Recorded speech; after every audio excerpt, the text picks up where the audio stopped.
आज घटना हुई है, जिस ढंग से चौधरी नफे सिंह राठी को शरेआम गोलियां मार करके आज मार दिया गया, इसके लिए पूर्ण रूप से जो है प्रदेश की सरकार जिम्मेवार है।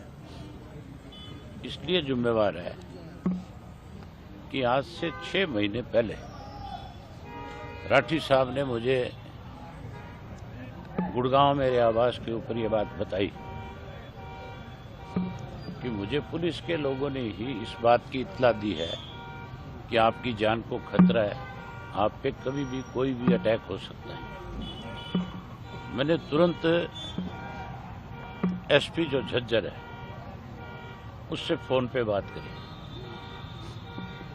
और मैंने उनको इस बात के लिए आगाह किया कि आपके पुलिस डिपार्टमेंट के लोगों ने राठी साहब को ये जानकारी दी है और राठी साहब आपसे स्वयं आकर के मिल रहे हैं, लिखित में आपको देंगे और आप इनको सुरक्षा मुहैया कराओ और इस बात की आप अपनी पुलिस की जिम्मेवारी लगाओ कि ये थ्रेट इनको कैसे मिली और कौन लोग हैं इसके पीछे।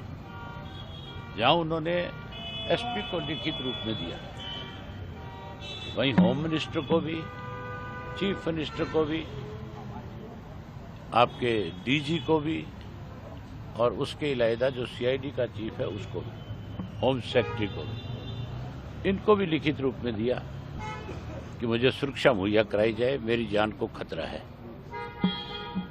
और मैंने भी स्वयं अनेक बार ये बात इन लोगों के साथ शेयर करी। राठी साहब कोई मामूली व्यक्ति नहीं थे, वो 2 दफा के विधायक थे, हमारी पार्टी के प्रदेश के अध्यक्ष थे और उसके साथ साथ जो एक्स एमएलए की एसोसिएशन है उसके अध्यक्ष थे। एक्स एमएलए ने भी मिलकर के चीफ मिनिस्टर को ये बात कही, बावजूद उसके उनको किसी प्रकार की कोई सुरक्षा मुहैया नहीं कराई गई और उन लोगों को सुरक्षा प्रदान करते रहे जो लोग लगातार इस थ्रेट में शामिल थे। आज हरियाणा प्रदेश में ऐसे लोगों के पास सुरक्षा है जिनके ऊपर संगीन अपराध के मामले दर्ज हैं, जो नशे के कारोबार में शामिल है, जो अपराधियों को पनाह देने में शामिल है। उन लोगों को तो सुरक्षा प्रदान कर रखी है और जिसको सुरक्षा की जरूरत है उसको सुरक्षा देने की बजाय मुख्यमंत्री ये बात शरेआम पब्लिकली ये बात कही कि मैं हरियाणा प्रदेश के आम व्यक्ति को, आम नागरिक को सुरक्षा प्रदान नहीं कर सकता। प्रदेश का मुख्यमंत्री अगर ये बात कहता है कि मैं सुरक्षा प्रदान नहीं कर सकता तो इसका मतलब जंगल का राज है, फिर तो कोई व्यक्ति सुरक्षित नहीं है। फिर तो मान के चलो इस किस्म के लोग कभी भी किसी के ऊपर घर में जाकर भी इस तरह की वारदात कर सकते हैं। मैं इसके लिए पूर्ण रूप से सरकार को दोषी मानता हूँ, मुख्यमंत्री को दोषी मानता हूँ, जिसकी ये जिम्मेवारी बनती है कि कोई व्यक्ति अगर सुरक्षा की मांग करता है, अगर आपको लिखित रूप में देता है, आप उसकी जांच कराओ।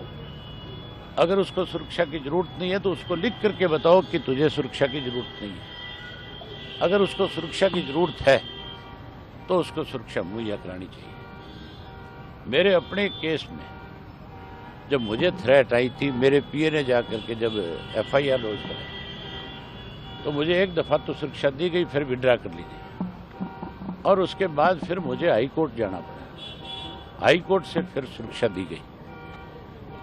आज बीजेपी का अगर प्रदेश का अध्यक्ष कहीं जाता है तो उसकी सुरक्षा में जहाँ डिस्ट्रिक्ट पुलिस लगाई जाती है, वहीं उसके साथ 2 गाड़ियां परमानेंट सरकार की तरफ से दी हुई है।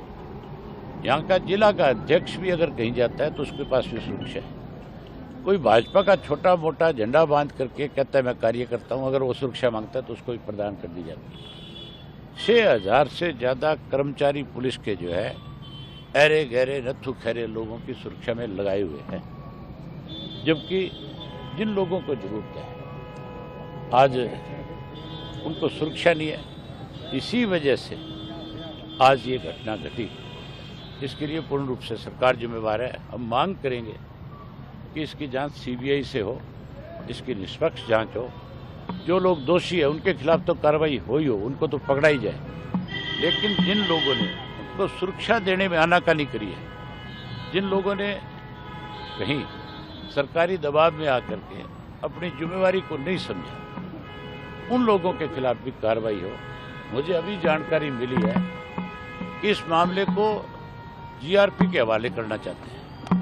ये कोई रेल का एक्सीडेंट थोड़ा ही है, ये बाकायदा तौर पे हमला हुआ है और हमला करके मारा गया है। ये डिस्ट्रिक्ट पुलिस की जिम्मेवारी है, ये बहादुरगढ़ पुलिस की जिम्मेवारी है। ये मामला इन्हीं के पास रहना चाहिए। किसी और एजेंसी को देख करके, रेलवे को देख करके अगर ये अपने आप को बचाने की कोशिश करते हैं तो हम आज तो आपके माध्यम से सरकार को आगाह करें। इंडियन नेशनल लोकदल मामले पार्टी जो है इस मामले में चुप बैठने वाली नहीं है। हम इसके ऊपर बहुत सख्त एक्शन लेंगे, सरकार को मजबूर कर देंगे कि सरकार जो है इस मामले की जांच सीबीआई को सौंपे। आज ही मैं कहता हूँ मुख्यमंत्री को ये कहना चाहिए, बयान देना चाहिए कि हम इसकी जांच सीबीआई से कराएंगे। अगर कोई आनाकानी करेगा तो फिर हम सख्त एक्शन। अन्य घायलों की हालत कैसी है सर? मैं अन्य घायलों से मिल नहीं पाया, यही है बाकी लोग। वो ठीक है, वो अभी खतरे से बाहर है। एक जो उनके साथ साथी था वो एक्सपायर हो गया और बाकी अब बिल्कुल ठीक है। किसी शूटर्स ने या किसी गैंग ने जिम्मेवारी ली है? ये मैंने अभी रास्ते में पढ़ा कि इसके पीछे भी ये कह करके सरकार जो है अपने आप को बचाना चाहती है कि ये लॉरेंस गैंग का काम है। लॉरेंस गैंग का मैं तब मान सकता था कि उसकी तरफ से कोई थ्रेट आई होती, कोई कभी फ़ोन आया होता, कोई फिरौती की मांग की होती।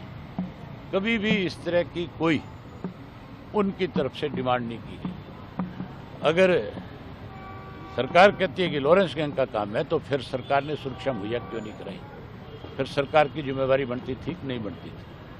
फिर सुरक्षा देनी चाहिए थी। हैरानी की बात है तब सुरक्षा नहीं दी और अब मेरी ख्याल इतनी पुलिस फोर्स खड़ी कर देंगे कि जैसे पता नहीं सरकार कितनी बड़ी जिम्मेवारी अब ये ले रही है कि आगे से ऐसा नहीं होना चाहिए। सरकार ने, मैं मानता हूं कि इसमें पूर्ण रूप से सरकार एक मामले में जो है